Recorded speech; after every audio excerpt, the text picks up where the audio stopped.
All right, you guys, welcome to RAGIN with. We've got a special guest tonight, Dustin Brunell. He is one of the founders, or the creators, I should say, of The Listener, and many, many more. We're going to be talking to him in just a moment, but we've got our intro. We'll be right back.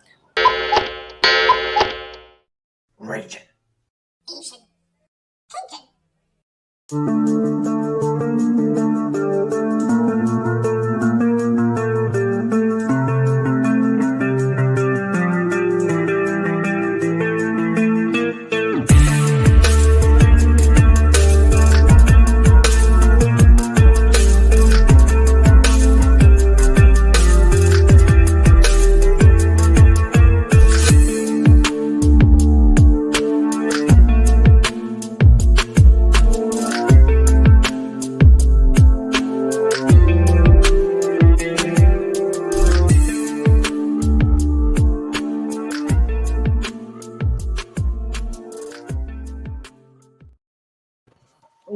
Welcome, everybody. This is RAGIN with episode 28. We've got Dustin Brunell this evening, and let me just drop the card here so we can say hello. How are you, Dustin? Hey, ladies, what's going on? Well, we've been keeping really busy, and apparently so have you, because just before we went live, you were talking about the series of books that you're working on, and you said something that I still can't believe. You said like a book a month? Yeah. So if you look at when we put The Listener live, Les died. It was June of last year, and we put The Listener together, had all of it done for Kickstarter, prepared to go to Kickstarter on October 27th, which was my birthday last year. I thought that would be fun. So we waited till then. We put it up on the 27th, and we ran it from the 27th of October to the 27th of November. And we had the book out by like early December. It was at people's houses mid-December. And as soon as that happened, I was like, man, I'm ready for book 2, right? Because I've written 38 scripts for the book. They're done, edited, ready to go. So, and I was fighting depression, and I was fighting all kinds of shenanigans, and I had done a lot of research on my family and stuff because it's loosely based on my Uncle Les. So it was like this real deep dive into my family's history and stuff like that, and how people are treated and whatnot in that time period.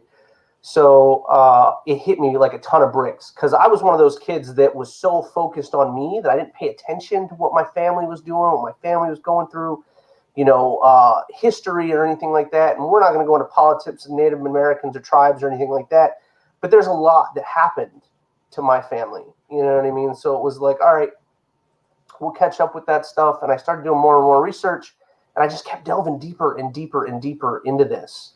And I hobbited, right? I quit going out. I just started writing so hard. Like I hit it so hard. And I think it came really easy because I'd been writing like D&D, Werewolf the Apocalypse, Vampire the Masquerade. I'd been writing campaigns for 10 years, 15 years, and I always liked to read. I owned a comic shop. I love comics. So it was like, okay, this is the next step. Kyle and I had opened Cowabunga, and we published the first Listener through it. And I was like, man, I'm ready to go. Round 2. So we hit it. Just to preface that, our goal was 2,400 for the first book. I know that's a lot for a first book. Yeah. Smashed it. We made like 2,600. No one even knew who we were. You know what I mean? To be fair, I brought on some friends that are super talented that people knew. You know what I mean? But then the second book came out, smashed that, hit like 2,400 on that one, and it became a project we love on that book. And then I was like, man, I'm so deep in this. Like, I can't see the forest for the trees anymore. You know what I mean? Because this is all I'm doing. So I had written this little side story, and I was like, and mind you, this is every other month a book was coming out at that point in time. So it was like, man, I wrote this really cool little side story about this kid who meets his monster under the bed. But it's in the world of The Listener. So it's 80 years in the future, suburban youth, that's dealing with all kinds of 10-year-old kid nonsense. but it's an adult themed book as well. Meets his monster under the bed, who's a real dick. And, we talk about stuff like the fact how, how you've got an angel on one shoulder, a devil on the other shoulder. Ozzy doesn't have that. He's just got Cade sitting on his shoulder, and Cade's a shit. So, and I use my son to build this character and what I see my son do and how my son acts and whatnot. And I was like, I grew up with like the, in the 80s, with like Little Monsters with Fred Savage. And I thought that was such a cool movie as a kid. And I was like, man, how can I make my own dope ass story like that, but my own, because I'm real heavy about original content, so I was like, how can I make this my own type of story? So I wove it into the listener. So in book 3, Agreed, which book 2 is coming out in September. So book 3, you'll see characters from the listener in Greed, which should be a lot of fun. And then, like right now, we've got book 3 of the listener going on. So on Kickstarter right now. So that's a book every other month. I just started writing for Totally Rad Comics last month. And I've got a book coming out through them called Babes, Gore, and Dinosaurs. Super fun, super fun. It is a totally rad book, so it is totally lots of nudity. So dinosaur boobs and all kinds of shenanigans with that. But that's like a take on my version of, oh man, it just like blew my mind, like slipped my mind. Harrison Ford, cyberpunk type of deal. Oh my gosh. Oh. We just got a new one. We just why can't I think about it? Skip ahead. It's okay. Whatever. It's great. It's awesome. It's dinosaurs, it's boobs, it's cyberpunk, it's bars, it's guns, it's, super fun stuff. But all my books are ongoing series. They're not mini series. So you're literally, like I said, a book every other month if you're on one series. Now, if you pick up all 3, you're literally getting a book a month from me. I wish I could put out all 3 books a month, but to give you an example of the type of artwork we use, and even in this industry, they say that, you pay for what you get. Okay. It's normally a $6,000 to $7,000 production for each of my books a month. So it's the teams are great. I mean, Mike DeBalfo, you've got Marissa Pope, you've got David Fott, you've got Rich Parada, you've got Frank Forty, you've got all these really, really cool folks. Jen is on there. April Reyna is on there. There's all kinds of amazing individuals. And that's not even getting into the interior art with like Manuel Soto or Eric Viola or any of these cats, because I was like, if we did this, it needed to be with people that we knew, first off, and then it built. It went from like 5 folks to, like I said earlier, we're like 18 people on our team right now. And 19, we added Chuck Pinnell as our editor. So that's 19 folks on there now. And it's bananas. The cool thing is... I was going to say... Yeah, I mean, let me just interject there really quickly, because there are a lot of people there out there who are independent creators. It's like the writer, and then they go out and they're seeking the artist, and then they're looking for the letterer and stuff like that. And to have that team dynamic that you've been building over a course of time, I'm sure it took a while for you to find this core team. What was that like for you? Because, in some cases it could be like herding cats and you just never know what you're going to work with, so what was it like kind of finding these people and developing that relationship? When we started with the listener, it was me and my wife. That's what we were, it was like, she was editing because she's, I tease her all the time about being a grammar Nazi, and we read, we're readers. We've been reading forever. And it was like, okay, well, if I'm going to have anybody edit my book, it should be a grammar Nazi. They need to be on it all the time. And, but I had no clue what I was doing. You know what I'm saying? I've owned a comic shop. I've worked in selling books forever. But when it comes to creating, it's a very different aspect and a very different dynamic. I think the biggest thing was I had no idea. I'm glad I had the money at the time, but I had no idea what it was going to cost, because there's no guide to that type of shit, right? So when I reached out to Kyle, because he's my best friend, and I was like, hey, dude, I don't know what I'm going to do. Can you help me? And he was like, yeah, I'll do a cover, and I'll letter the book because I'd like to add lettering to my resume. And I was like, okay, sweet. And so I went and I did something you guys shouldn't do. Okay, if anybody watching this is going to do a book, don't do this. I went and I put out an all call for artists. Okay, so I put out an all call. Oh. Had no idea how it would go. No. Now, the sad thing is about that, it's bad just because we've made it bad. The industry has made it bad. And normally, if we hadn't tainted that water, it'd be really cool, and you should be able to do that. But I did it being naive to the whole situation, and I got 150 people reached out to me. Okay, now you get 150 people, it's very overwhelming. It's super overwhelming. But we went through, my wife and I, we went through each one of them, and we were like, okay, these are cool, yada, yada.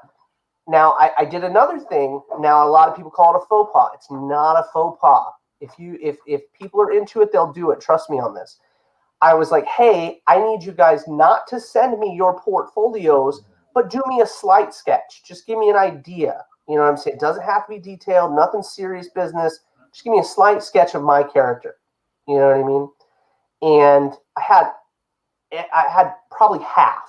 And that just goes to show you how many people are actually paying attention to what you say. I had probably half of them reach back out to me. A lot of them were way over what I wanted to pay. And then you had a large group of them that weren't on the level. And it's when you go in, it's not feeling cocky and it's not being a dick. You're being honest with people. This is your future. This is your product.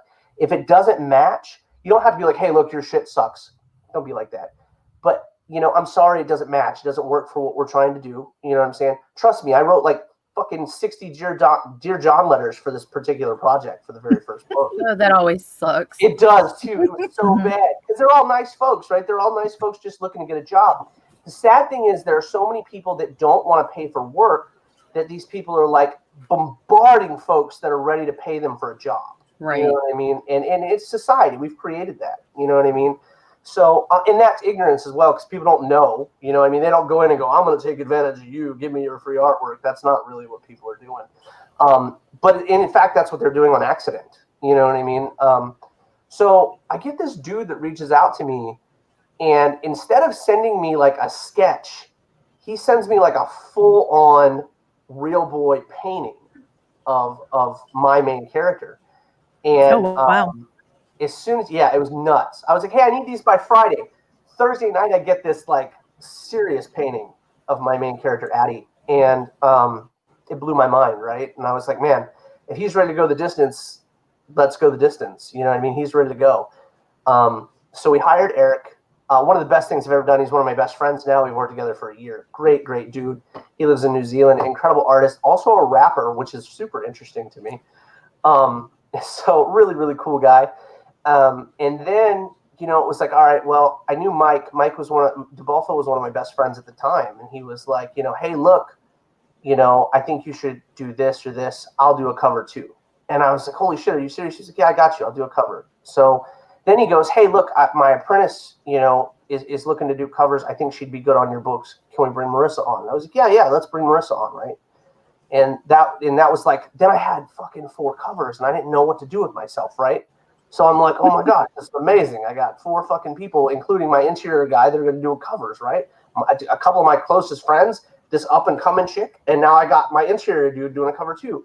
And I remember thinking that I was overwhelmed, like just with positivity, by the feedback I was getting, because I didn't know what to do writing a script. So I was sending it to everybody I knew, Now, that's where my team stopped. I picked up Adam Fields after that on that particular book. So I had those, that was my cover artist, and Eric does everything on the interiors for that book. So it's colors, lines, all of it's his. So I was like, man, this is really cool. It worked out well. But then when we hit book 2, it was like that holy shit moment, because I didn't have to look anymore. There was no more looking. There was, hey, look, I want to do a cover. Hey, look, I want to do a cover. hey, look, can I do a cover? And it was like, where were you fuckers when I was, trying to figure this shit out? Right. So, and then Kyle was like, I think we need to get a real letterer. And I was like, okay. And I loved his lettering. To me, it was on my first book. It was the coolest fucking shit I'd ever seen, right? So, but he was like, we're bringing all these amazing artists in. We're bringing all this awesome stuff together. We need to have somebody that's, bringing the game. And if you've not seen what a professional letterer can do versus someone that is new to the game, it's apples and oranges. You know what I mean? So it brought our book to life in a different way than I could have imagined. And that being said, ES is lettering a lot of people right now. Great guy, out of Australia, really killer dude. And it's beautiful stuff. He's lettering every book I've got. You know what I mean? Mm-hmm. So, and then we put out Greed. And David Acampo had come on with book 2. Well, he did promos for book 1 because he couldn't get on full time with book 1. So he came on to book 2, When Winds Weep. And I'll never forget, he started bashing promos out, like just smashing 11x17s and shit. And I was like, this is awesome. And I mean, he's getting paid for them, you know what I'm saying? But it was really, really cool. And I was like, man, so we started doing Greed in the middle of When Winds Weep. We started putting Greed together. And Manuel Soto, who had done, he did Mojo Rising. And he was like, man, I really like your stuff. So he started sending me this like fan art. I'd never gotten fan art. I didn't know what the fuck to think about that, by a talented individual, not just somebody doing a little bit of stuff. And I started getting shit from all over the place. And I was like, man, let me share what I'm doing, what I'm getting, so other people can see these amazingly talented individuals. So I started sharing all this fan art, and I was like, man, I'm going to get Manny to do Greed. I was like, that's who I got to get. You know what I mean? He was the first dude to come out and start doing fan art, first guy to read the books and be like, well, not the first to be like they enjoyed it, but he was one of the first people to keep telling me that he was ready for book 3.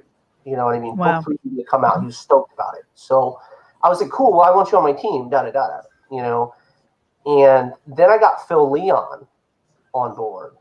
And it was like, he's such a cool guy as well, real laid back dude.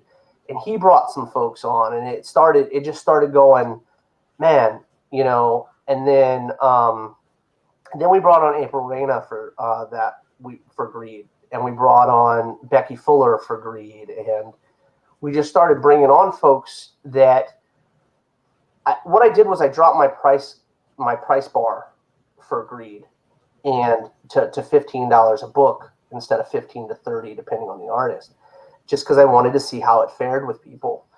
And it was so cool that we had all these people, Frank Forty, like I said, Rich Parada, all these people coming out of the woodwork that were just awesomely talented folks that were like, hey, we'll smash covers. And I was like, that's cool. You know what I mean? Like I said, I'm used to my 6-person team. You know what I mean? So, so I had to go and realize that it was a different style of book. If you look at the listener and then you look at Greed, it's a very different type of book. It's a very different vibe. Still dark, still gnarly, but it's a very different type. Mm-hmm. I can do a lot more with Greed than I can with the listener when it comes to language, when it comes to nudity, when it comes to anything like that, because I don't have to put Oz in situations that would be inappropriate. You know what I mean? But at the same time, the time period is different. It's 80 years in the future. People talk different. People dress different. People act different. In the listener, I did everything in my power to keep everything time specific. From clothes to vehicles to weapons to the way they acted, the way they treated people. Respect. All these little these nuances. Bars, alcohols. They're all time specific. So when we went to do Greed, it was so wild because I brought on Chuck for book 2 of Greed. And after that, I was like, oh, Chuck, you just want to do all my books, because I never had an editor. I didn't have an editor. And the way that we were putting out books was very different than most people because of the time. Like I said, we're putting out a book every month. So it was like, I'm working on 2 books at a time. So sometimes my mind, and I'm the first person to admit it, I'll drop the ball, not on payment or anything like that, but I'll drop the ball on where I'm at in a story. and I'll miscolor something and I won't catch it. You know, like I just did it with Steph Wilson on a cover, and I'm sure he wanted to beat me with a stick. You know what I mean? Because he's going back to fix it. But there's times where, like, best example is with Greed. No one will ever know it unless they listen or pay attention to what we're talking about or other shows. But I had socks drawn from page 4 to page 24 on Oz. They were not drawn on Oz in the first couple pages, even though I was on there. But I didn't pay attention. I was so excited and I was seeing things, you know. And we got to page like 22, and David goes, "Hey man, I can't hide this with color anymore because the shape of the foot." And you were like, "What are you talking about?" Yeah, I was like, "What? What happened?" You know, and he's like, "Yeah." So we had to go back and fix it. You know what I mean? All 20 something pages of it. And it was like, okay, well, we learned, you know, and then it was like, all right, I really need that an editor, you know, to because it's getting big. I have to have that. I need help, you know. And I brought on Chuck, and he started working on book. He got the script for book 3, and he was like, you know, super helpful. You know, hey, look, this is this. I like this. You know, there were very minute changes because he was like, "You've already got it. This is a system that you've worked into." You know, so that was cool. But then we brought on Justin Hunt for that book, and we brought on, oh my gosh, we brought on Jen. I'm not going to say Jen's last name because she's very particular. But if you guys watch my Facebook page, you'll see Jen's stuff. And Jen likes like everything I do. So you know what I mean? It's like, hey, there you go. I can do it like this. It's J-Y-N Leonard. J-Y-N Leonard. Not J-E-N Leonard, J-Y-N Leonard. Anyway, so you know, we brought Jen on. We brought on April Reyna, and like I said in book 2, and it's been cool, you know. It's been a thing, you know. And now all of a sudden, I've got people that are jumping from book to book. You know, they're doing covers for this book, or they're doing covers for this book, and it's a phenomenal feeling because they all fucking like each other.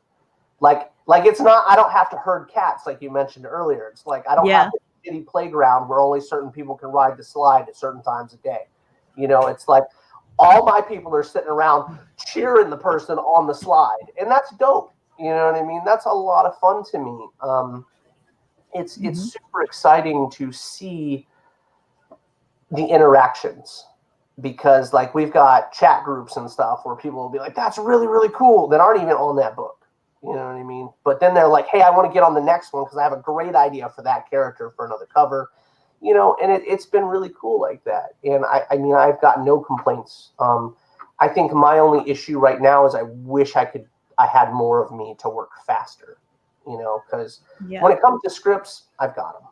They're done and in spades for all 3 of my IPs. But it's like, when it comes to things like that, though, it's like, man,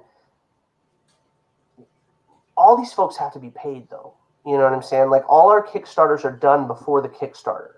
So I put all the money out every time, you know, and that's the biggest thing I think people need to understand. If you're going to bring on a good team, you have to realize that they're going to give you all they've got, you know, everything they've got. And you've got some people that are trying to make this a full-time career. So you have to pay them their worth to get all of that on the paper, you know, and you start investing in each other's lives and each other's businesses and, you know, promoting all these guys. Like, you'll see me, if I'm on Facebook, I tag everybody on my team, like everybody on my team. And it's because of the fact that I'm proud of all of them and everything they're doing at any given moment. Even the new folks that are on my team, you know, Alfred Lee from Totally Rad, you know what I mean? Steph Wilson from Totally Rad. I don't look at it like that. I don't look at, this is my publishing books over here, this is my publishing books over here. That's just a logo at the top of the thing.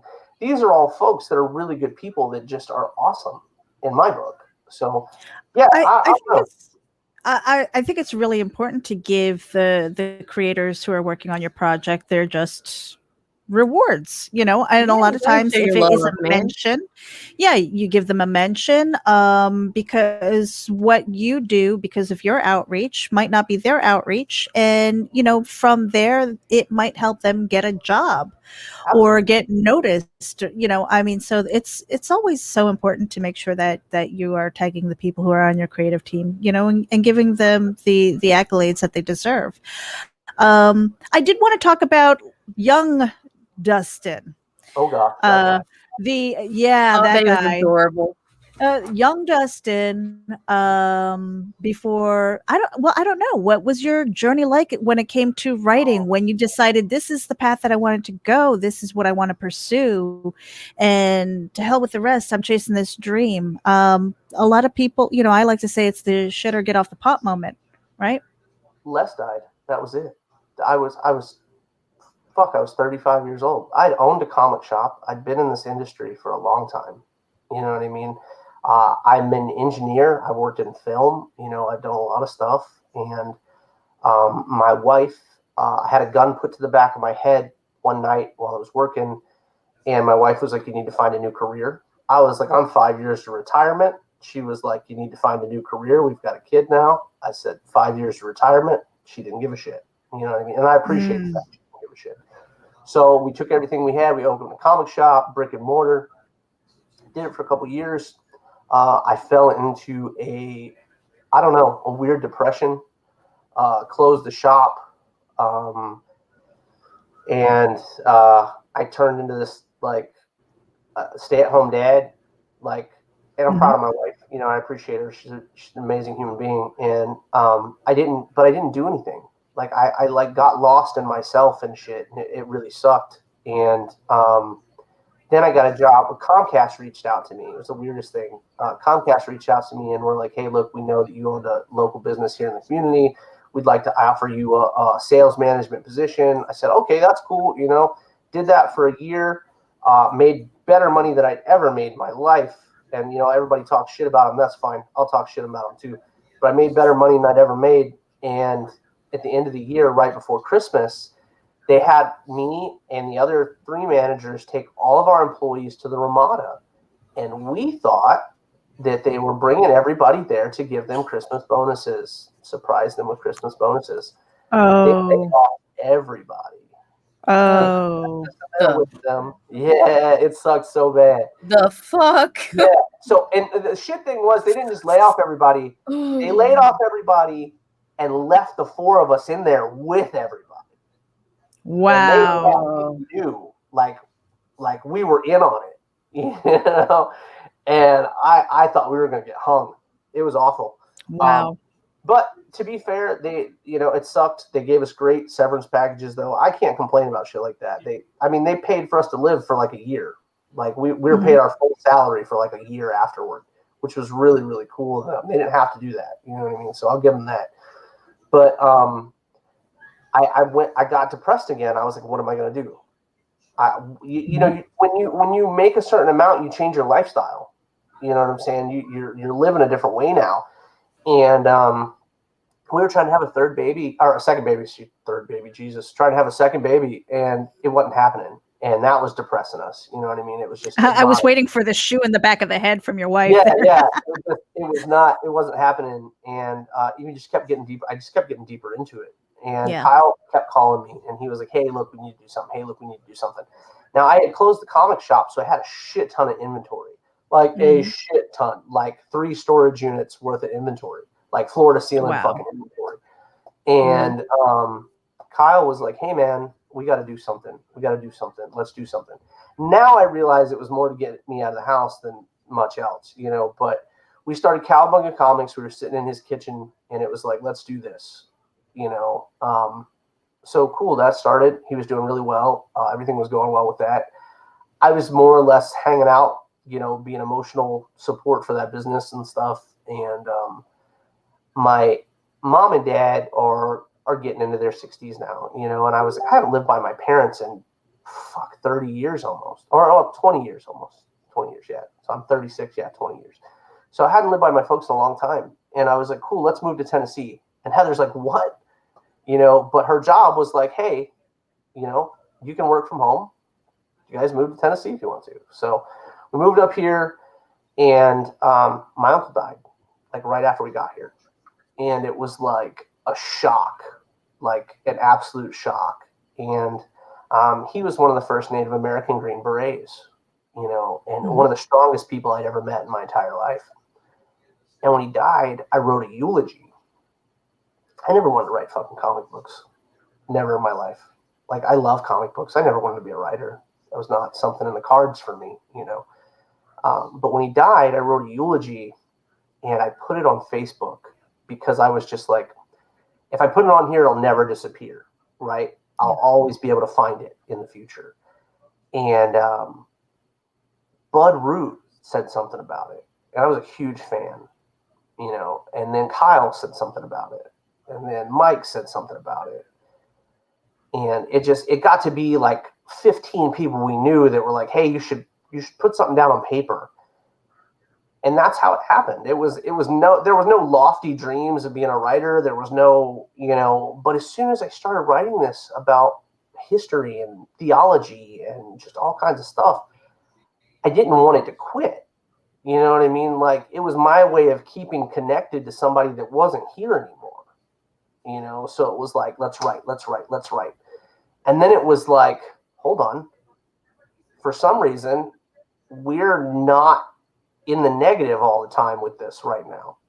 There's all of a sudden, we're back to 700 credit score and back to this and back to this. And it's because of comic books, not just selling books now, but we're putting out our own books and people are paying attention to our own books, and it got to be something where I was just like, I don't want to end this. And then you start realizing that people are paying attention, and it's not just your bullshit anymore. Now it's not just, I got a book.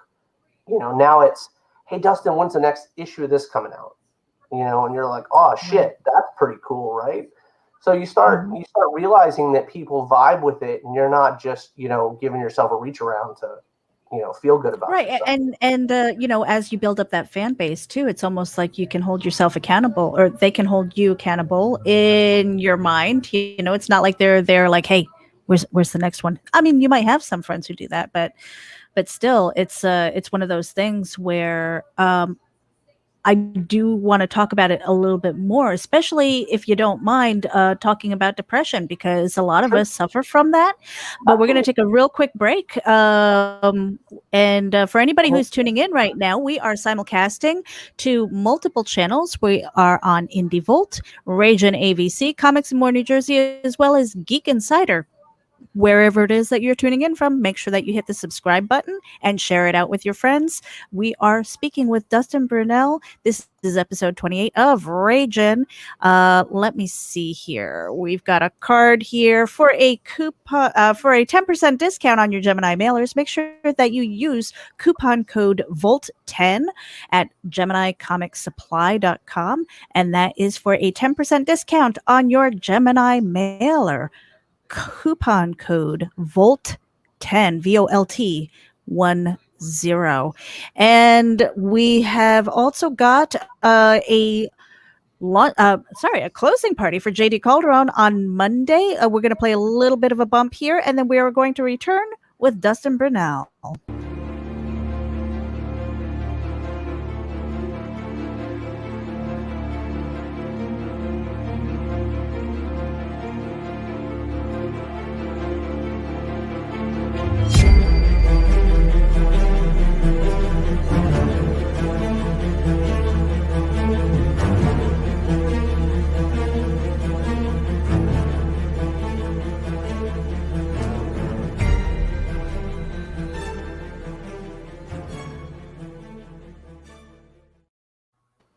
And we're back with Dustin Brunell, episode 28 of RAGIN with, hey, so you have touched on this a couple of times while we were chatting in the first half hour, and that is on depression. I think mental health is such an important topic that we as creators can talk about, because it is a journey that feels like we are so alone, and yet there are so many of us who suffer through this.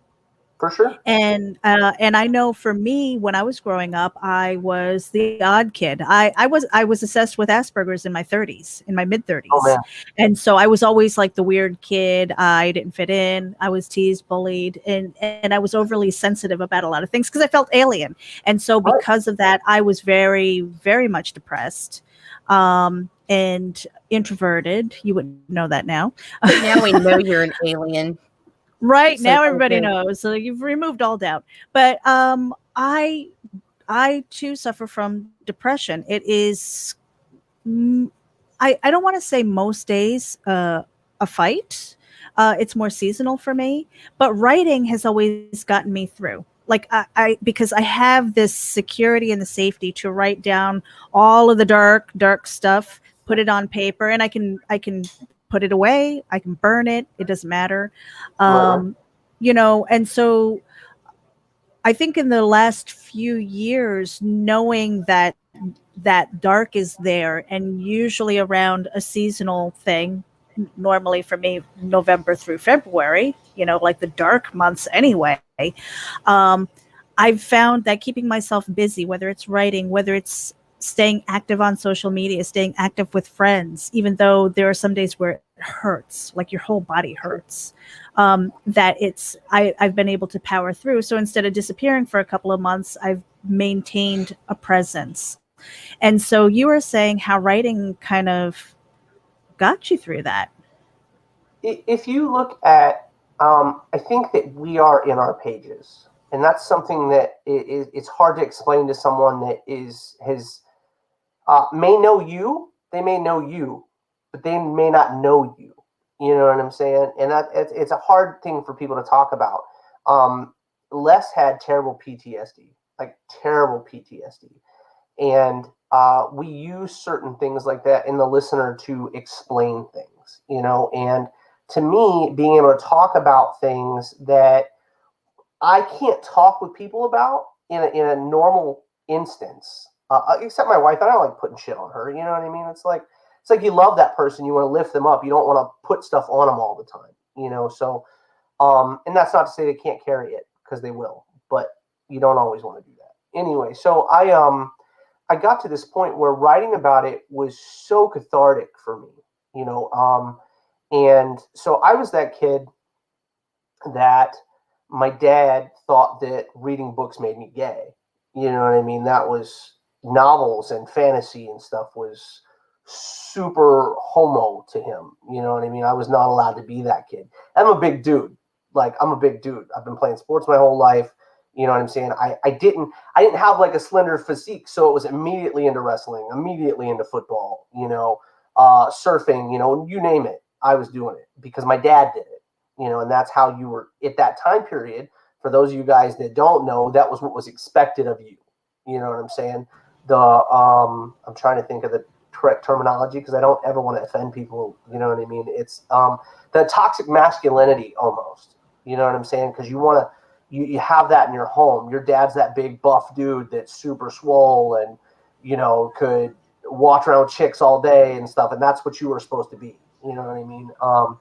And my dad was also a crazy alcoholic for my early life, which has changed, which is great because he lives like an acre behind me now. So it's a real good that we have a relationship now.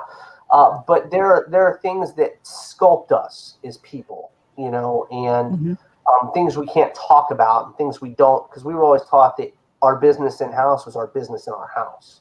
You know what I'm saying? You didn't take that places. So when it came to the listener, I was like, man, I'm going to talk about some things. I'm going to jot some shit down because I had lucid nightmares as a kid, terrible lucid nightmares.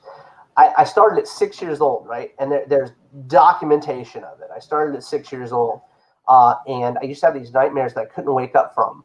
The night terrors. I couldn't wake up from them, and I was so, like, how if you look at a pinball machine, you look down at a pinball machine, it's glass, and there's whatever they put in there. So, but I was in a pinball machine as a kid. Yeah. That was my nightmare, but it was like dark and scary and no pretty lights. It was all red and fog, and this is 6 years old. I explained this to a doctor at 6 years old. And but it was Lucifer standing above me playing the machine as a child, and we were a very Catholic household because I wasn't allowed to be anything else, and it went this way, and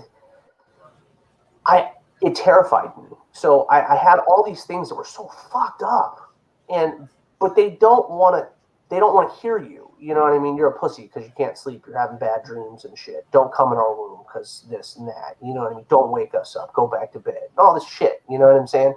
So you're like, but I don't think our parents were as educated as we are now back then. You know what I mean? They lived in a certain lifestyle. I don't judge them for it, whatever. But it still shapes you and sculpts you as a person.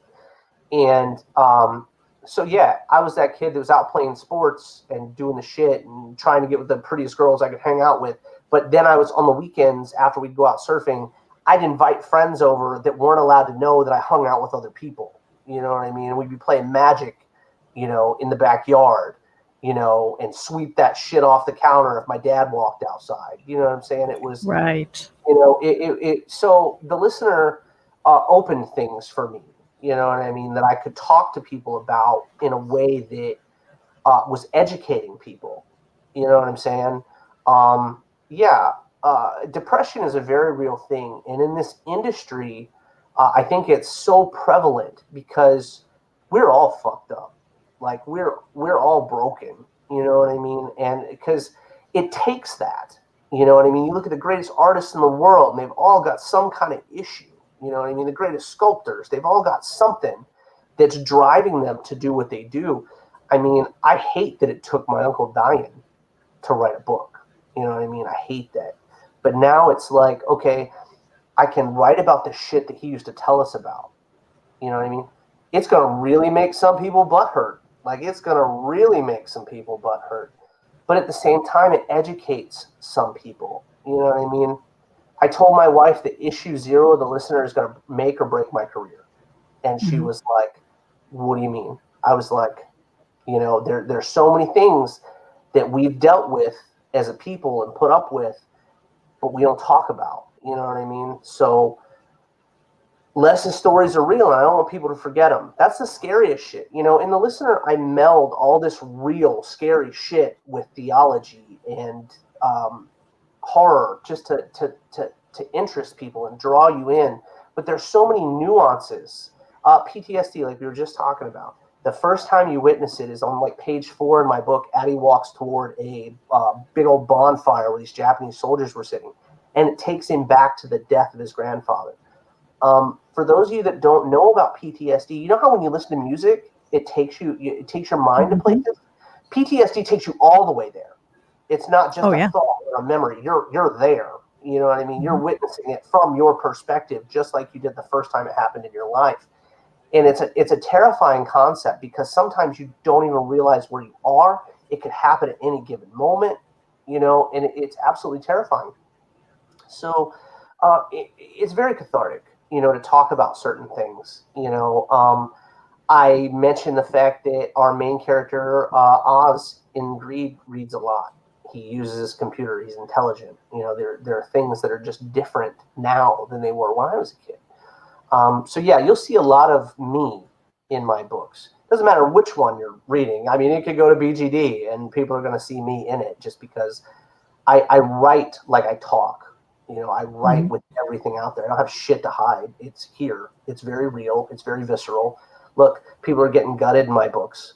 People are getting tore up in my books. The scariest shit is the shit that really happened, though. And the best example that I use for people to either set them up to decide if they want to read my book or not is there was an instance where there was a young girl in a hot zone with my uncle, and he was told to kill the young girl, because they didn't want to give their position away to a group of soldiers. And Les said no. Okay, the girl was killed anyway. Les had no control of the girl getting killed anyway. But in our book, the child is saved in our book. And that's what I talk about, the scariest stuff being real stuff that happened. These are real accounts from the man's lips that we use. Even if there's situations that are spiritual and we have got demons and gods and monsters and whatnot, it all has an underlying tone. And if you pay attention, you can grab that little bit of knowledge. You know what I'm saying? Because no one likes to be taught anymore. You know, we don't like to be taught because we know fucking everything. You know what I mean? And that's not a dig at anybody. That's human nature now that we've created. We've built ourselves where, you know, hey, look, I don't need you to tell me that. Either it's useless information or I know the information anyway. So when there's a scene in book 4 of The Listener where Nastas kills a bunch of demons, and he's like, "How, motherfucker?" For those of you that don't know the reference, it's pretty shameful. You know, like I said, we don't drop huge bits, but I like to spoon feed everybody a little bit of knowledge. You know what I'm saying? Mm-hmm. Don't say that shit. Don't say fucking how to people. Don't say the goddamn taco is my spirit animal. Don't do it. You know, and it's ignorance that leads us to do things like that because we don't realize that it's a disrespectful comment. You know what I mean? And we talk about little nuances like that. Like, you get real upset if I was like, hey, look, I was hanging out with fucking Jesus earlier. You know what I mean? You know, we were just sitting and we were reading the Quran and, you know, having a beer, you know. It's just, it's ways that you talk and ways that you treat people, but we've been like desensitized to so much now, you know. But if we're going to get into things, we need to get into all things, you know. So the listener is not one tribe of people, it's every tribe of people. You know, I don't just talk about native beliefs. I start talking about Chinese beliefs. I start talking about Japanese beliefs because they're in China in the very beginning of the first fucking 5 issues of the book, you know. So we try to include everybody because the world, we treat each other like it's such an inclusive thing when in reality it's so much bigger. You know, it's so much bigger. And I was like, you know what? If I'm going to talk about one people, I need to talk about everybody's. You know, so we started bringing in theologies of all different groups and whatnot. My book's probably the only book you'll ever see Odin, Christ, and Thor having a conversation. You know what I mean? It's probably the only one. I mean, and the same thing. You've got issues right now between Lucifer and Hades, you know, because they both exist in our world. So all these little nuances to things are what builds me as a person and builds the book, because I have this belief that we're all one people. We all believe in the same shit and don't even realize we all believe in the same shit. You know, we're just desensitized. So, but yeah, that's where I'm at. I think PTSD is a great thing to teach people about, because it's not just war. It's not just anything. It can be an accident. It can be an issue with a family member. It could be anything, you know. I mean, and the thing that we associate it most with is veterans, you know, but at the same time, look, man, if, and I'll use, this is going to be a tough one, but I that's the way I do things. So if you had a bad child, if you went labor and it was bad, you know what I'm saying? You may be afraid to ever do it again. And that's because now you're scared of it, you know, and you're making it a thing, you know, and it'll come back to you. You know, the next time you and your significant other talk about having a baby or something, that may go right through your head. I don't know if I'm going to do that again. I don't know that I can handle that. And it's stressful. You know what I mean? That's why it's post-traumatic stress syndrome. You know what I mean? We're conditioning ourselves. So yeah, so all that kind of stuff is very prevalent in the listener, and we use it as a tool to teach, as well as a tool to give backstory, you know, and it helps me. You ask me how it helps me. It helps me fucking sleep at night. It helps me get through every day, because I feel like I'm going to fail my family every goddamn day of the week. You know what I'm saying? I don't go to a 9-to-5 job. I bust my balls to make sure that I can do what I feel as a human being will bring the best output to my family. I could go back out and make 60 grand a year, but right now 60 grand a year sucks with benefits. It sucks with everything, and everybody's like, "Oh, you make 60 grand a year? That don't do shit no more. It don't do shit no more." You know what I mean? So look, this is the best output I can possibly think of to not only keep my shit sane, but take care of my family in the future. Because like right now, I'm in the CGC census. I'm on fucking collectors. You know, my books are in there. You know, there are these little nuances And like I said, I used to be my own worst critic, but I can't do that anymore. I can't do it anymore because at the end of the day, my children see me. You know, it's not like I leave my 9 to 5 and I go in, I take a shower, crack a beer, and the kids go to bed. My kids are with me all day, every day. You know, and if I walk around the doldrums every day, they're going to think that's the normal way to be.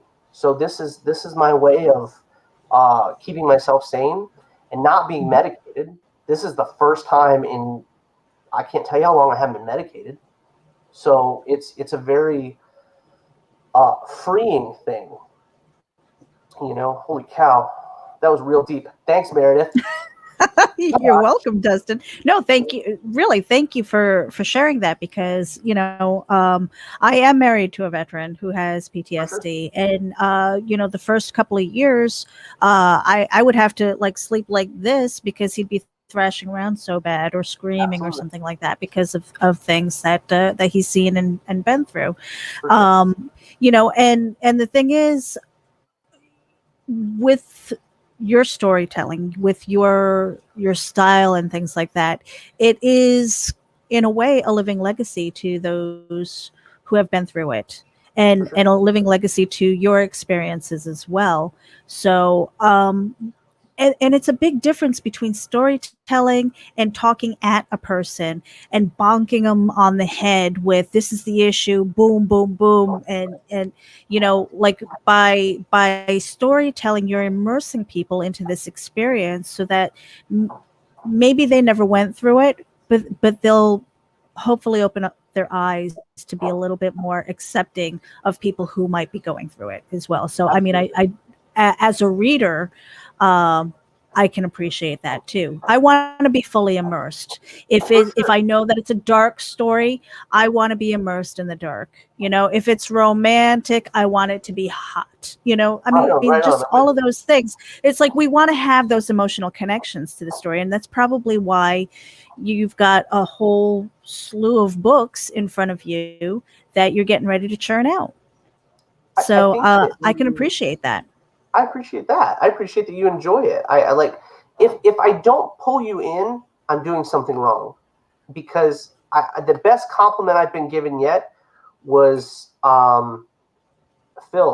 Oh my gosh.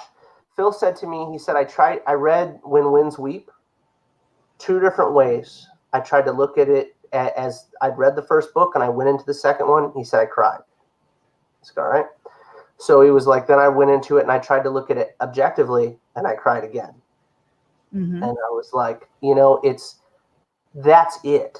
That's it. That's the it factor to me, because then I'm doing something right, because you're only on book 2 and you're emotionally invested in characters I've created, and if that's not the best compliment somebody can give you, I mean, I don't know, Mm-hmm. Now, I'm not sure. Can you guys see the campaign? No? Mm-mm. No. All right, hold on a second. Let me see, because my internet looks like it's getting weak. I'm like, no, don't do this to me right now. Hold on, I'll get the laptop. Yep, you want to try and get that up here? So we do want to bring up your campaign because you have got 35 backers right now, 12 days to go. You are over goal. Let me just see if I can hit the refresh button over here on this. Yeah, because this one's going to take a minute to warm up. Mm-hmm. We are having so much fun with it. Oh, there it is. It's showing up at the bottom now. Is it now? Yeah, there you go. There we go. Okay, I'm going to go ahead and pull it up just in case. Just in case. So here we are. We've got the listener beginnings here. And from what you were saying, this is the 3rd installment of the listener series. Now, answer this, Dustin. If somebody were to just pick up this book, would they be lost? Do they really need to start at book 1? So the listener is, like I said, it is a highbrow book. It is something that you could figure it out. You know what I'm saying? Mm-hmm. But I do suggest you go from book 1 to book 3. 1 and 2 are also available on the Kickstarter as add-ons and as standalone products. But there's something about the way that I don't do I don't know what you'd call it. All my books end at the end and begin right where the last book left off. It's very sequential. You know what I'm saying? Okay. So there's no, like Guy, that character right there is alive in my first 2 books and is currently dead there. You know what I mean? Okay. And that he's what we call a noble spirit. Addie gains inherits the abilities to see and interact with supernatural spirits, and the dead and demons, gods, what have you. And I think it's a lot of fun to be able to bring these characters back because they were so important. You know, they were all 4 main characters were based on real people. So it was like, man, if I could bring these characters back in a way that helps the story and continues the storyline, you know, because obviously if he's shown there as a noble spirit, he died. You know what I mean? So I want to make sure that you guys get everything I can give you from each of these characters. Well, like with the story of Geek, you know, you said that he's come back here as a spirit, and I mean, how often have we, you know, if you've ever lost anybody in your life, you know, and every once in a while you just talk to them, just out of random, it's just like, hey, you know, I mean, I do that with my dad all the time. It's just like, hey, Dad, you know. Because it might be a song that that I hear or a smell, and all of a sudden it's just like, oh, I think he's in the room. You know, it's just one of those weird things that people think I'm crazy, but I really believe that that with that connection, and for me, it's more about energy, right? For sure, 100%. That energy, it doesn't. You cannot be created nor destroyed. It can change shape, and so oftentimes, you know, it's just that thing, that connective tissue that kind of connects us with the world around us and the things that we love, you know? Right on. So I did that 100%. I think I felt like that after I saw Final Fantasy, The Spirits Within. I always thought that, you know, the energy was there. I thought that was such a cool way to look at things. But in this book, we show the other side off for the very first time.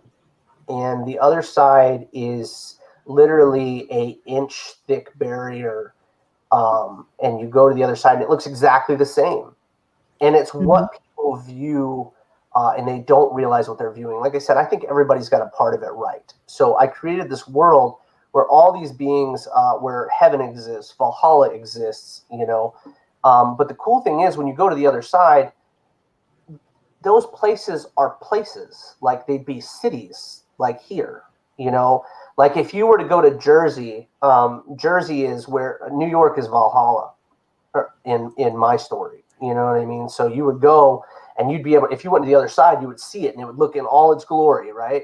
And if you walked across the Bifrost, you'd be over in Italy where, you know, heaven is, you know, because they have, you know, they're good beings, you know what I mean? So there's good, neutral, and evil in our stories.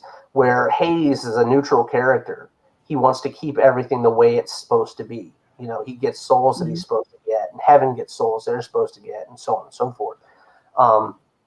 So yeah, you know, it's an interesting way that we can show people other spirits and other things like that. We wanted to make sure that you guys saw the evolution of our books. So that's images from the first book, and that's a PTSD scene on the right, where Guy is actually touching Addie's shoulder, trying to bring him back in the bottom panel there, which was great, you know, because like I said, you may not even know you're gone, you know, so being able to bring people back is something important. That's book 2, When Winds Weep, and that's when we brought on ES as our letterer. So you can see the difference. A lot of fun, and there's stuff from book 3, and we just, you know, it's an evolution. The more you do something, it's just like if you paint a flower enough times, you're gonna have a really good fucking flower, you know. So we just kept going on with it, you know.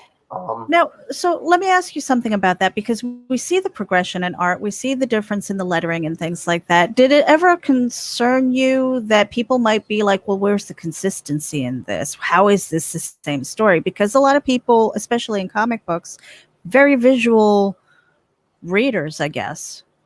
The art style is the same if you get into it. If you open the book and you look at the panels and the pages, they're the same art style. It's just we moved we're bettering ourselves in a way. Like our panels are better. That's what I was going to say. Looking at it, it's like as a reader, it progressed positively. It's not like all of a sudden something was so completely different that it takes you out of like a new actress coming in. Like it throws you, right? It doesn't throw you out of the world. Not like that at all. It's gradual progression, and it's all bettering. Right. We're just getting, as we do it as a team. One thing about us that's very different, and these are the packages that book 1, 2, and 3 for 3 different artists that have been with us and are still on our teams. But it's like we spend hours upon hours upon hours upon hours together, Eric and I, for these pages. Like I design the panels, then he goes back over my panels, you know what I mean, and lays everything out. And it's like, it's not like where I send the script off and then he sends me the pages back. We literally sit down and rock pages out for hours at a time.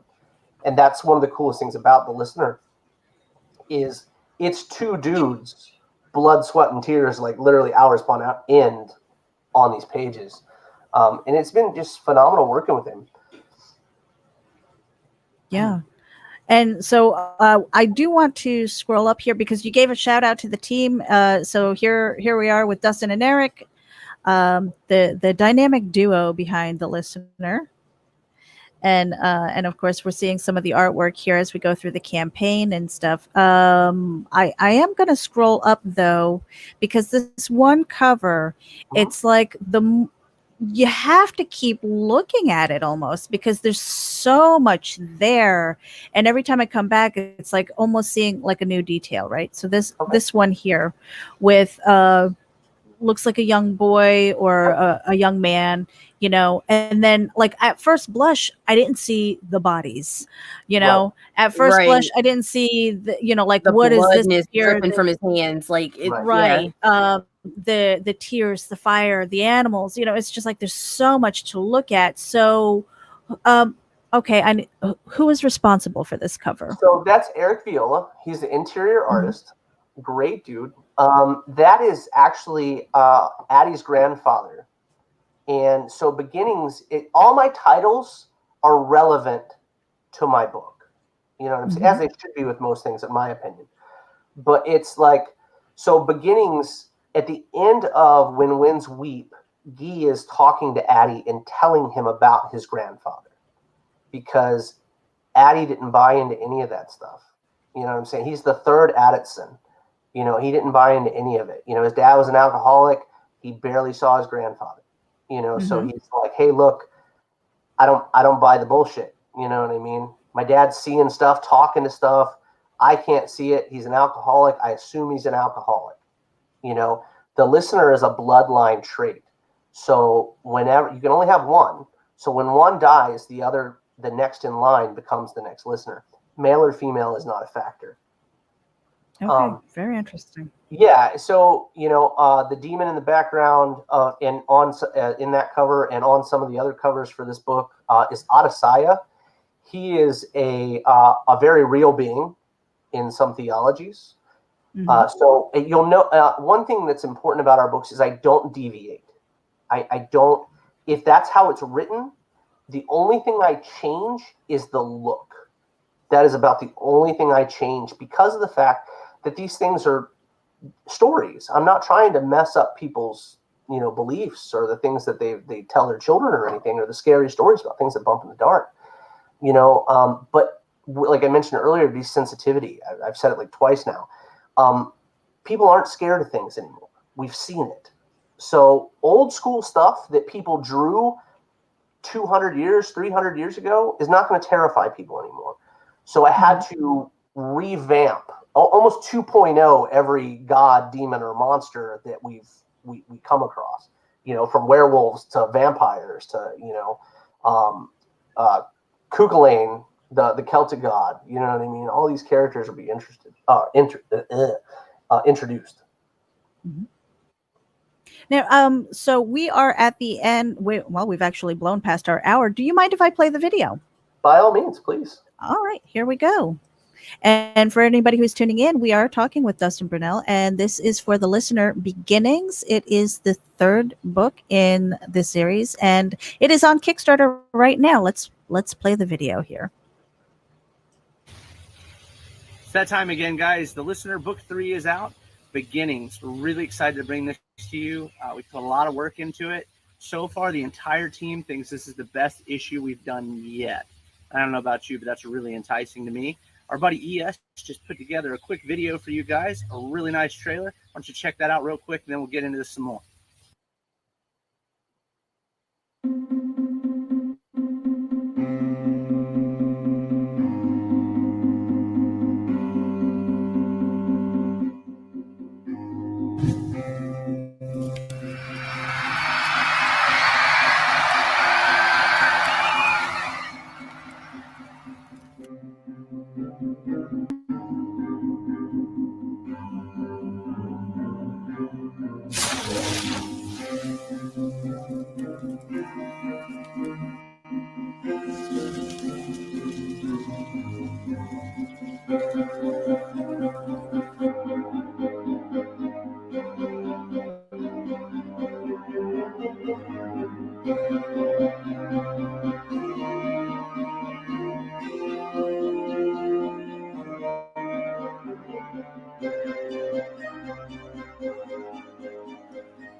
How about that trailer? It's pretty cool, huh? So now we're getting into the very first listener, Addie's grandfather, how he becomes a listener, and what's going on with those types of things. You know, now we're also moving into the fact that we're introducing the hunt for Sani. Nastas is hot on his heels and ready to reclaim vengeance on the betrayer. You know, we've moved into a certain direction, and it's a very much more spiritual issue. Well, on the other side, in the other side for the first time. You know, we haven't shown much of that yet so far, so we're excited to bring that to you guys. The spiritual aspect of the listener versus just the very animalistic nature of the book. Moving forward, though, this is the last issue that we're doing before the trade paperback. So make sure you guys catch up before then, because we're not releasing the trade paperback until October. You know, it's an exciting time for us as a team, and it's a milestone for our series, I think. You know, we've got a lot of great reviews. Speaking of reviews, before I let you go, though, we've got a couple that we'd like to play at the end of this video, so stick around. It's going to be great. Now, going forward, we've also got some packs and tiers that we've introduced for this particular Kickstarter, you know, and thank you guys for making this possible. You know, we've got the fans to do things like this now. So we've got Gabriella's pack, we've got a pack for Marissa, we've got a pack for Adam. These packs contain all 3 of the characters' covers for each book, 1, 2, and 3. And I think that's also really cool that you guys can go in and pick, you know, which artist you like the most and still get the story that you want to read. That's very exciting for us. We've also got a store retailer pack. Now, the retailer pack is really neat because it has X amount of books the retailer can pick through and add to their own inventory. And we'd love to see our books in your stores. So stick around for those reviews. Check them out. Reach out to me if you need anything, guys. And don't forget, someone's always listening. Hey guys, so I just got a copy of issue 1 and issue 2 of The Listener, and oh my gosh, it is freaking fantastic. The artwork is incredible. The writing, it's amazing. If you guys haven't already read this comic book, you need to go out there and get it. Go online, buy it, whatever you need to do, get it in your life, because seriously, you will not be disappointed. It is freaking mind-blowing. Hey everyone, I just wanted to take about 30 seconds or so to talk about an amazing comic book I've been reading. It's The Listener. These are the Adam Field covers right here. But if you guys like Native American stories, culture, folklore, these books are going to be for you. The artwork in there is just absolutely astounding. The storytelling is amazing. It just grips you from beginning to end. I can't wait for more. I know The Beginnings is coming in June at Kickstarter, but you guys need to get down there and check these out. This is probably one of the best stories that I've read, and all involved, Dustin, Eric, and all of them are just fantastic. So you guys get out there and check this out, and take care. Everyone, I've just got my hands on the listener issue 1 and 2, and it is the most amazing thing I've ever seen. Like, I'm picking pieces of my brain up off the floor.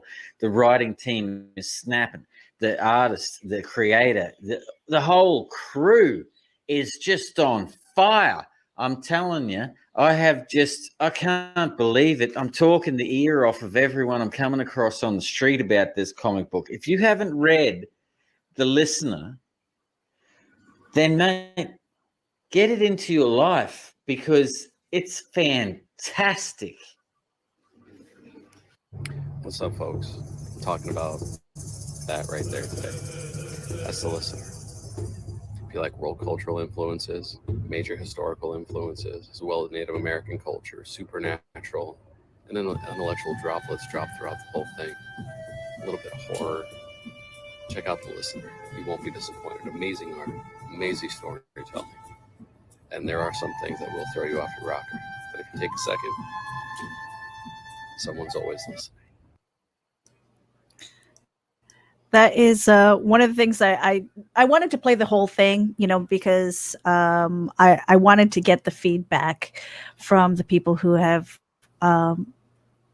read it, because they're the ones who will become the advocates of your book, right? For sure. I have the Builders fans, like no holds barred. Yeah, I mean, it's pretty amazing that, because a lot of times, we get feedback when it's negative. But a lot of times when it's positive, it's like, please say something nice about my book. Something, like, give me a review. Can you please? But no, if it's crap or if you do something wrong, it's like, it's tell 10 friends and they'll tell 100, But so that is really cool and a testament to the story, I think. Yeah, and we are gonna get out of here. But really quickly, I'm glad that you mentioned it in the video as well, that it will eventually be a trade paperback. And so is that still slated for around October, like towards the end of the year? November, for sure. So what's going to happen is we've got this campaign will end. And like I said, all my books are done beforehand. So this campaign will end. And then Jim and I have got MegaCon. And what we're going to do is we'll do the promo issue of BGD at MegaCon, and then we'll go into right after MegaCon. BGD will go on the Kickstarter. That'll end. As soon as that's done, Agreed will pick up. And that all happens before that 2-week period. You know what I mean? It all comes out before the 2-week period. I'm very grateful. I don't know what it is about me, but my Kickstarters take 5 minutes for approval, like literally 5 minutes. So it's like, so I'm like, okay, so that sets it up. So Greed will come out, Greed will drop. You guys will, the Kickstarter will end right at November. No, September, yeah. So it'll end right at November. So then, right before, right around my birthday, actually. So then we'll start the Kickstarter for The Other Side of War, which is the name for our trade paperback. It is 72 pages of full color. All my books are full color. And a cool thing, talking about pages, what you saw in the video were pages from the book that were made, that were animated. But so yeah, so the trade paperback will come out, and I'm very, very proud of that because I think it's a milestone for us as a team and a group of people to put out 3 issues in a year to come out with a trade paperback for just this particular book, and so. 72 pages. There's something very special about it. I'm really glad you asked because recently there's a large number of children that were found. And as a father and as an advocate, I wanted to make sure that we, Trish came to me, Bankston came to me, and she was like, hey, you should do something. You should do something. And I was like, all right. So we're doing a variant cover for that book. I think it was 215 children. So we're printing 215 copies of just the variant for that. And everyone that's sold will put toward a children's charity. Every dime of it. So there's no question or anything. It's not percentages. Every time one of those sells, the money will go to a children's charity. So we're really, really hyped about that. that's just like this one. When you went to the very bottom of the Kickstarter, we're donating a percentage of the proceeds to buy books for a reservation. So I'm really excited about that too. But yeah, so you'll get a variant cover that'll have, and whatever, I don't care about spoilers of my own books. So it'll have it'll have a bunch of children just from the waist down. Mm-hmm. And then in the very middle, it'll have a native child, and the native child will be in color, and everyone else around them will be in black and white, and it will be a wraparound cover. So I'm very excited about that. It's a very powerful thing to me. It like blew me up when I thought about it. I was like, oh, you know what? It was Father's Day. It was Father's Day when Trish told me about it, because I don't watch the news. It's so negative. I stay away from it. But she was like, "Did you hear about this?" And I was like, "Hear about what?" And I was like, "Don't tell me these things." So, because it sticks with you. Yeah, for sure. Well, then I have to write about it. You know what I mean? And it's not always. The Listener is not the happiest book in the world. You know what I mean? So it's like, as soon as you give me fuel, you know what I mean, it's going to go right into it at some point in time or another. But yeah, so it'll be $29.99, and that's all 3 issues. Really, really excited about being able to do that, a trade paperback. So it should be out. It should be in people's hands by January, I would think, at the latest. If we put out the Kickstarter in November, just because, like I said, it's already done. So all I do is I wait to print. You know what I mean? It's basically, with us, it's pre-orders, guys, and that's what it is. It's just your pre-order in your books before it goes on my website. But yeah, that's pretty amazing. That's the way it should be done. I mean, take that example. Is like have it done, and that way you can print it, send it out, get it to your fans for sure as soon as you can. People, because it's expensive. You know what I mean? So it's like, I totally get the Kickstarters and the GoFundMes and what they're for. I found this was a way to meet an audience because they didn't have one. That's the reason that we started Kickstarter to begin with. It was like, well, we don't know enough people, so we'll use Kickstarter to try to, advocate for it. But yeah. So trade paperback. I'll have Halloween issues coming out for most of our books, as well as Christmas variants for most of our books, because Greed will be back out. Like I said, right before January, you'll get the Listener trade paperback, and Greed will be at the Kickstarter in January. Oh my gosh, that puts BGD at December. Yeah. So Babe's going dinosaurs for Christmas. No one's going to complain about that. Not at all. And we want to give a shout out to your team as well. I mean, really good work. I'm exhausted just thinking about how many books you're hammering out, and just people who put together campaigns and stuff like that. It's like, how are you not stuck at your keyboard hitting the F5 button to refresh it every day, several times a day? But Dustin, it was really a pleasure to speak with you today, to hear your story. And thank you for opening up to us, because, again, when it comes to depression, PTSD, like that creative journey and how we got here, sometimes it's not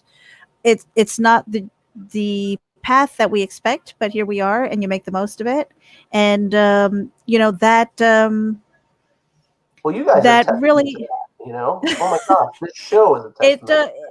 It's I love when people open up like that, because it really helps people connect to you. It helps people really truly understand the story, where it's coming from, and hopefully anybody who's tuning in will go over and see your campaign, get your books, and really be immersed into your world.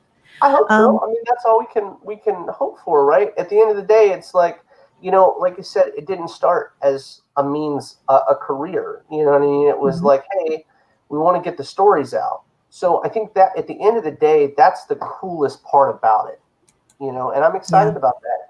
Because I'm in groups that people don't even pay attention to the fact I'm in groups, and you'll see somebody say something, and you're just like goosebumps, or tears, because and I'm man enough to admit I cry, and I like fruity flavored drinks.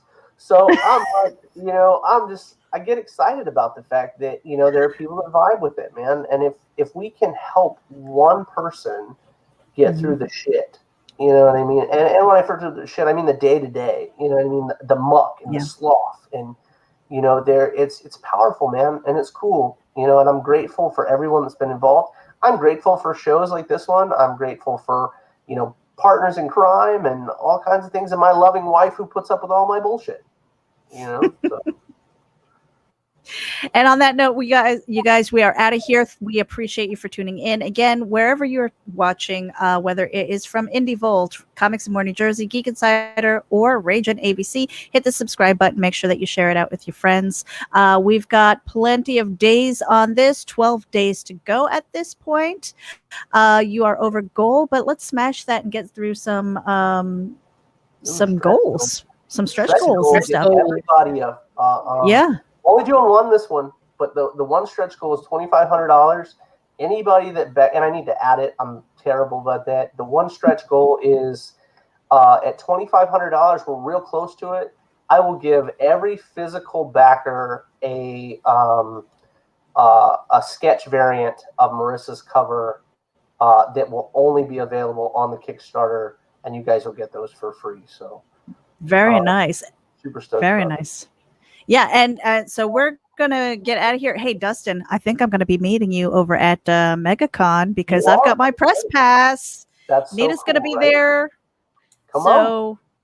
Come yeah. out. So we're gonna be hanging out and talking to you there too. So that's gonna be a lot of fun. All right, you guys, thank you for tuning in. This is Raging with Dustin Brunell, episode 28. Hey, Nita. Yeah. Final words. Yeah, throw my dudes. All right, we're out of here. Thank you, Dustin. Thank you.